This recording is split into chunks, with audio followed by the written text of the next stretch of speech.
Hi there, Cancer. Thank you for joining me for your weekly forecast for week commencing the 15th of June. In 1 week's time, from Monday the 15th, the Sun will enter your sign, and that's something to really look forward to.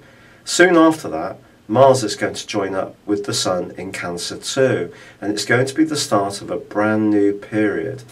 This week represents more of an ending period, therefore, and you may find yourself rather reminiscing about people from your past or being connected somehow emotionally to events which are rooted much more in your deeper emotional senses rather than the here and now.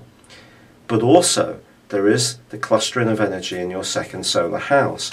So there can be some movement around your financial picture which could be really pleasing. And with Jupiter forging a fantastic link with Uranus, a surprise can come about in terms of your professional situation if you're prepared to be open-minded, flexible, and potentially make a quick decision. But in terms of the overall part of the year that you're in, it has been, as far as the Sun's concerned, a time to stop, pause, and reconsider.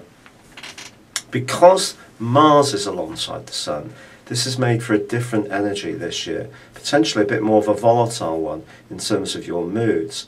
And the new moon, which occurs on Tuesday, does see the Mars influence very much in attendance. It's possible, therefore, that your feelings could be quite fragile, quite sensitive, and anyone who tends to be quite aggravating to you at the best of times, well, you may seem to have much less tolerance around them. And if you can, try to create some space from those kind of demands.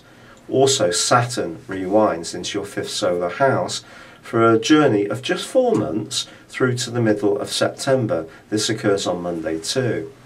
Now, he was making his way through this sector for 2¼ years through to just before Christmas last year. Anything to do with your self-expression, your talent, flair, artistry, your love life, your hopes and wishes, if you like, children, they all come under the astral microscope. Now, Saturn does have a fearful reputation, but Saturn also rewards us for hard work and discipline. So if you've got things that you can still make improvements around in those areas, do roll your sleeves up in the 4 months to come. Now, there is quite a complex influence in the second half of this week, because Mercury, which like the Sun and Mars remains in Gemini, once more clashes with Neptune in the way that it did at the end of May and the start of June. This is because Neptune's now twisting backwards, even though Mercury was, but is now going forward, so it's repeated. And this can point towards some confusion potentially, or perhaps getting things out of perspective. If you hear some information, you need to make sure that it's factual. Don't react to any gossip. If you do get told something, contact someone else to get their view. You can be really quite sensitive and even vulnerable to thoughts and anxieties that normally you would just brush off. So just be aware of that. But look forward to next week, because then this period of reflection is going to switch into a period of new beginnings and action, and more about that then.